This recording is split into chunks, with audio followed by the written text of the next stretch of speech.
Have you ever felt that reality is slightly misaligned? Not in a dramatic way, just small moments that make you pause, like the world is running one frame out of sync. Here's the uncomfortable idea. Reality might be fine. It's your perception that's being edited. Your brain doesn't see the world like a camera. It builds a model of what's out there, predicts what should happen next, and then corrects that model with incoming data. Most of what you experience is prediction, plus a small update. That's efficient. It's also why reality can feel off. When your prediction and the data don't match, you feel it as anomaly, like a quiet glitch.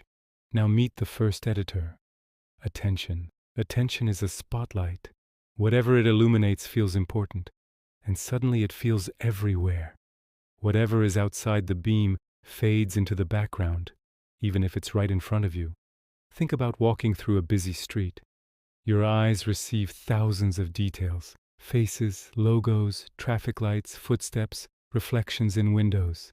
You don't consciously process most of it. You can't, so your brain selects. And the moment something becomes new to you, the selection changes. You learn a new word, and then you spot it on signs, in captions, and in conversations. You consider buying a specific car and suddenly it appears on every street. You watch a video about a rare condition and now you notice it everywhere. You hear a song once, and now it follows you into cafes and supermarkets. It can feel like the world is responding to you, like reality is bending, but it's not the world. It's your filter. Now the second editor, the pattern engine. The human brain is not a neutral observer. It is a meaning machine. It connects dots fast because for most of human history, finding patterns quickly kept you alive. But a pattern engine has a problem. It would rather create a false connection than miss a real one. So it finds structure in randomness, signals in noise, intent in coincidence. That's why you can stare at clouds and see animals. Why a plug socket looks like a face. Why the front of a car seems to have eyes. Your brain is constantly running a face detection system, and it's tuned to be sensitive. Now put that sensitivity into modern life. You scroll past repeating numbers. You notice two strangers wearing the same outfit. You see the same phrase 3 times in one day. None of it has to mean anything. But your brain asks the same question anyway. What does it mean? And this is where reality starts to feel strange. Not because something supernatural happened, but because your brain is doing what it evolved to do, searching for order. Then comes the third editor, memory. Memory isn't a recording, it's a reconstruction. Every time you remember something, you rebuild it from pieces, images, emotions, assumptions, and whatever you learned later. That rebuild becomes the new original. So two people can experience the same moment and honestly disagree later, not because one is lying, but because both reconstructed. And then there's déjà vu. Déjà vu can feel like the universe repeating itself, but often it is just a tiny timing error. A moment gets tagged as familiar when it shouldn't.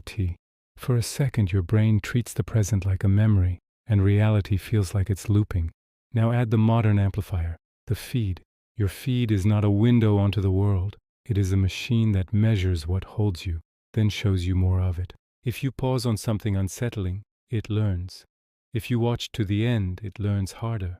If you replay it, it locks in. Over time, you don't just consume content, you train your environment.